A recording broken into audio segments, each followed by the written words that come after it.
sih. Akhirnya aku belajar, seneng banget, nggak capek, nggak pusing, nggak males, nggak sama sekali. Penasaran berarti orangnya.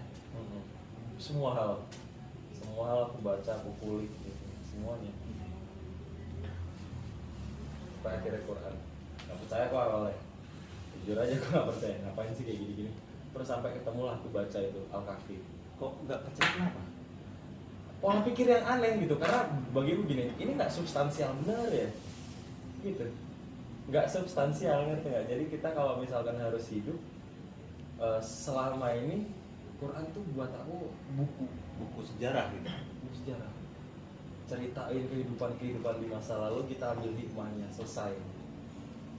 Serius, jadi ya nggak ada ubahnya dengan buku-buku mamaku dulu, nggak ada bedanya. Buku, pelajari, baca, udah selesai. Hikmahnya kita ambil, oh berarti kita nggak boleh ini, nggak boleh itu, oh yang benar seperti ini, yang seperti itu, hanya itu. Sampai akhirnya Al-Kahfi 65, ya kan? Al-Kahfi 65. Al-Kahfi 65. Apa gitu ayatnya? Aku sih terus terang nggak apa. Terus baca, ini aku menarik nih, aku kan share ke sampean. Tertarik, terus sampean mau ngasih clue yang ternyata itu udah pernah ditulis tahun 2006. 2006. Ini sekarang berarti udah 9 tahun. 15 tahun. 15 tahun. 2006 tuh aku masih SD, yang masih bolak-balik ke pesantren itu. Aku baca itu udah, dan 15 tahun kemudian nggak tahu kenapa menarik aja, terus aku share, Mas ini, akhirnya kita bahas sampai malam gitu kan, sampai jam 2 pagi. Aku termasuk orang yang, ya itu tadi balik lagi ya, nggak malas ngulik, tapi harus berdasar. Kalau aku ya, aku tipikalnya orang yang, ya Tuhan itu menciptakan manusia ada kalau orang Jawa bilang ada faknya, ada spesialisasinya. Oh kamu tuh ada batasnya ya segini, untuk kamu bisa memahami lebih, ya kamu butuh kemampuan orang lain yang punya keahlian. Contoh sesimpel gini, kita basically bisa kok ngobatin diri sendiri, tapi kan kita nggak bisa, ya kita butuh bantuan dokter untuk ngobatin. Oh satu, atau kita bisa sebenarnya bikin alat-alat mebeler begini, tapi kan nggak cukup ahli di situ, nah, kita butuh bantuan mebeler. Itu pun yang aku lakuin kemarin sebenarnya.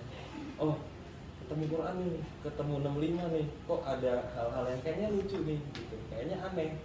Ya aku butuh bantuan peneliti untuk bisa menjawab rasa penasaranku. Akhirnya jurnal lah, kita bedah banyak banget kan, buku-buku apa, penelitian museum-museum besar di Amerika, di Kanada, di Swiss. Kemarin yang kita share tuh itu literatur, sampai oh gila, ternyata dia nggak buku sejarah.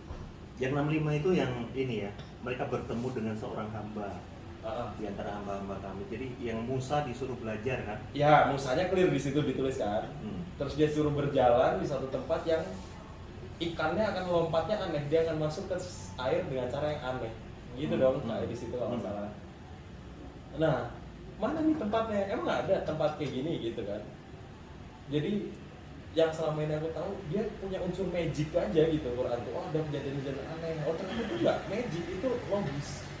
Dijelaskan sampai hari ini kan kita akhirnya kulik terus ilmiah kata gitu per kan? kata, iya ilmiah. Sampai akhirnya kita ketemu lah Dilmun. Ternyata Dilmun itu peradaban Mesopotamia di negara Bahrain. Di situ kan ayatnya ditulis Bahrain. Awalnya aku pikir, ya kan aku artiin bahasa Indonesianya, pertemuan dua lautan. Ya udah akhirnya cari ketemulah ras Muhammad itu yang di utara Afrika. Kata sampean enggak, Bahrain ini. Aku yakin 80% sampean ngomong. Kayak terchallenge.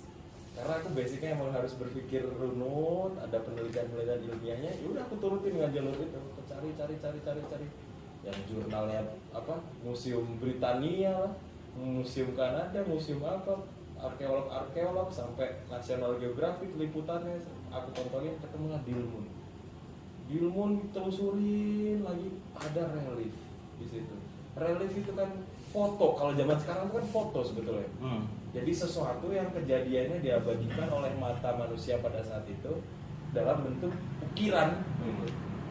Ukirannya itu kayak yang diceritain di sini.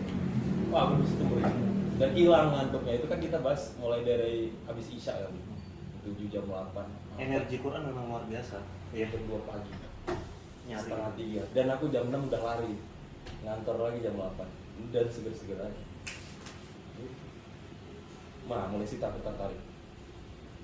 65 aku nggak akan lupa tuh satu itu. Berarti ayat pertama yang turun ya ini perjalanan ayatmu. Iya. Iya. Aku 65. Disuruh berjalan di situ ya, ketemu orang yang di situ tempatnya ikannya aneh lompatnya. Gitu kan, suruh belajar sama orang itu. Akhirnya Dia lompatnya aneh kalau orang kalau ikan di salinitas yang biasa di pH-nya sekian masuk ke pH-nya beda kan itu akan lompat-lompat ya. ini lebih ke salinitas sih kalau menurut gue sih, bukan pH, konsentrasi garam di dalam air. Garam ke pH juga. Oh ya pH, betul. Ya bisa juga. Ya pH juga kan. Itu awalnya di situ.